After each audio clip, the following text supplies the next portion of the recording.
चरणों में प्रणाम करते हुए गौ माता को प्रणाम। पधारे हुए मंच पर सभी को मेरा जय गौ माता जय गोपाल। आप सभी मीडिया कर्मी और भाई बहन जो भी पधारे सभी गौ भक्तों को मेरा जय गौ माता जय गोपाल। पीछे भाई साहब ने सभी रख दिया है कथा का 22 सितंबर से 30 सितंबर।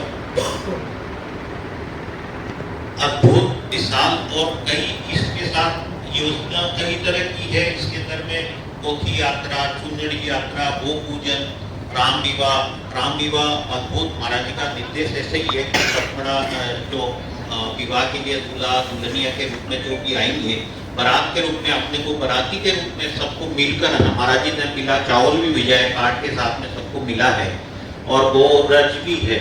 तो सभी लोग बारात में राम जानकी शादी में अपने को सौभाग्य मिला है कि बारात में अपने को चलने का। जो ओरिजिनल राम जानकी था उनको तो शादी में नहीं जा पाए, लेकिन महाराज जी ने उसका एक स्वरूप यहाँ पर बनाया है, कोशिश किया है सबने, तो उसमें सब लोग अपन चलेंगे। उसकी तैयारी अपने परिवार में इष्ट मित्रों को ज़्यादा से ज़्यादा जानकारी दिए।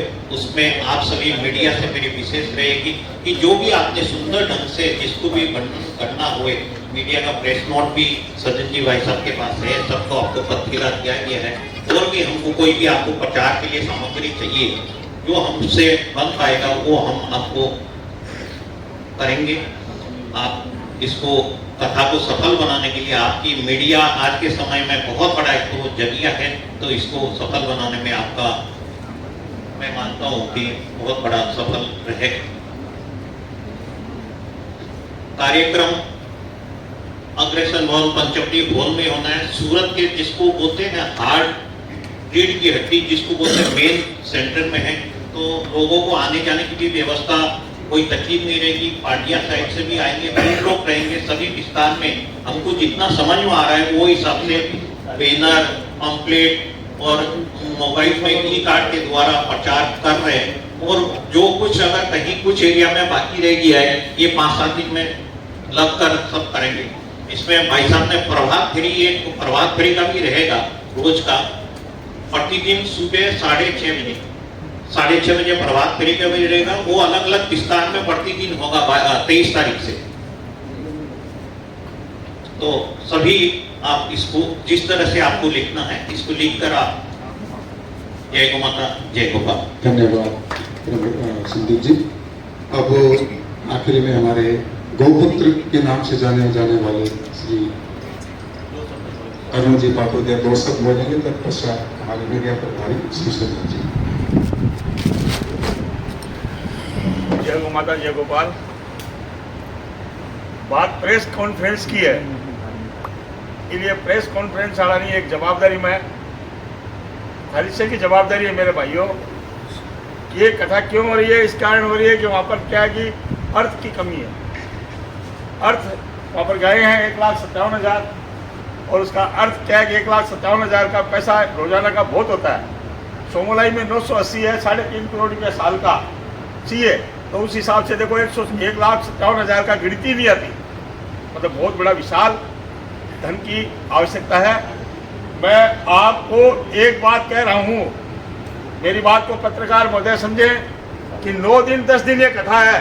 10 दिन थारी लेखनी के माध्यम से थे बड़े बैठे बैठे वो धर्म को काम कर सको हो कि दुनिया ने अभी ये बैठे पूरा सूरत का 1 लाख आदमी ने 1 करोड़ आदमी ने कैसे कहो कि भाई भी बड़े गो दाम पथमेड़ा में पैसा की जरूरत है और थारे हर आदमी देवे आ काम थे 50 को हमारे लोगों को काम नहीं है। तो ये रुपया भी देवा, हाँ, तो 100 करोड़ रुपया हो जाए तो आज थे और थारे लिए सबसे बड़ा काम है थे, तो खुद तो थारी जेब से दो ही 100 रुपया, पर देने से ज्यादा दिलाना बहुत बड़ा काम है। तो थे थारी कलम के हिसाब से और ये लिख कर रोजीना अरे काम ने करना है वो काम में तो इतनी बात कह रही हूँ। तो आइडा ने दूसरो आपा जी का व्यापारी बंधु हुआ वो समय है भाई लोगों। एक छोटी सी बात कह दूंगी, साख 3 कोई कहे कि गीता का मायने 16 अध्याय में है, मैंने भेज जी शर्मा जी कदे बताई थी कि 3 काम हुआ है। दान सबसे ज्यादा किसको कहते हैं? दान सबसे ज्यादा वो कहता है जिसको श्रम वाला दान सबसे बड़ा दान होता है। उसको 500 पैसे मिलते हैं, 555 3 बार होते हैं, 555 में 3 पंजे आ गया। एक पंजे का पैसा देता है वो। इनमें क्या है कि 3 नाम है। एक तो क्या है कि श्रम को दान से बड़ो दान है, अभी 500 पैसा मिले 555 में से। तो आपने तो मेरी बात सुनो, हमारी से जरा श्रम करो, सूरत का कोना कोना नहीं हिला दो, कोना कोना नहीं हिला के बढ़े और जितो ज्यादा पिसो हुआ वो कर सको। अब आप सज्जन जी एक ही बात कही कि काल M2 से शुरुआत करेंगे और से बातन तो छोड़ो। और जिको आदमी जिके सागे हुआ है इन्हें भी मार्केट में से उठा के और ले के पैसा लेना है। दूसरा काम थे तो माने जो लेखनी में और मेला का सारा अनुमान के रूप में ये तो काम बात है। धन्यवाद अरुण जी, धन्यवाद प्रस्ताव हेतु श्री सज्जन जी मेहरसी मीडिया के डायस पर विराजमान परम गौरव श्री जयप्रकाश जी अग्रवाल, माननीय श्री राकेश जी अग्रवाल और सूरत गोधाम महातीर्थ पथमेड़ा की समस्त कार्य के अग्रणी महानुभाव श्री, आप लोगों ने एक मैसेज पे आज ये मीडिया कॉन्फ्रेंस का जो आयोजन किया है, मेरा सभी बंधुओं से इतना निवेदन है कि आपकी लेखनी के बारे में सभी भाइयों ने बोल दिया। इस कार्यक्रम की मीडिया की जवाबदारी कार्यकारिणी ने मेरे को दी है, तो आप लोगों का सभी का स्नेह और प्रेम बना रहे। ज़्यादा से ज़्यादा प्रिंट मीडिया में और सोशल मीडिया में जितना ज़्यादा प्रचार हो गौ माता के लिए करें। ये जो भी कार्य हो रहा है गौ माता की सेवा के लिए हो रहा है। हर कार्य में हमको मनोरथी भी बनाना पड़ता है।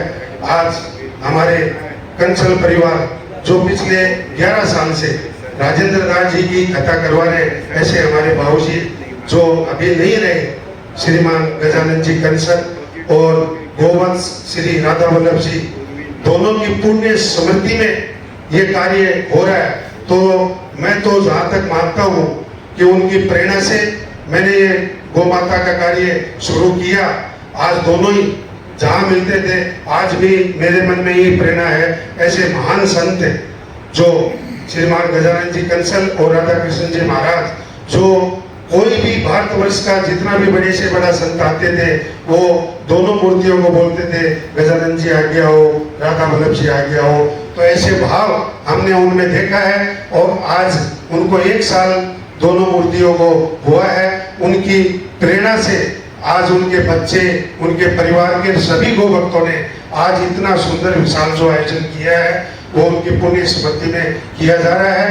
तो उनकी स्मृति में ज्यादा से ज्यादा गोदाम महातीर्थ लोक पुण्यान्यास को ज्यादा से ज्यादा हरे चारे की गौ माता को व्यवस्था हो और सभी को तन मन धन से इस कार्य में कार्य करना है। ये मेरा निवेदन। जय गौ माता, जय गौ माता। पधारे हुए सभी मीडिया बंधुओं का मैं हार्दिक अभिनंदन करता हूँ, स्वागत करता हूँ पथमेड़ा गोधाम की तरफ से और सूरत शहर लोक पुण्यान्यास पथमेड़ा धाम की तरफ से अभिनंदन, आभार।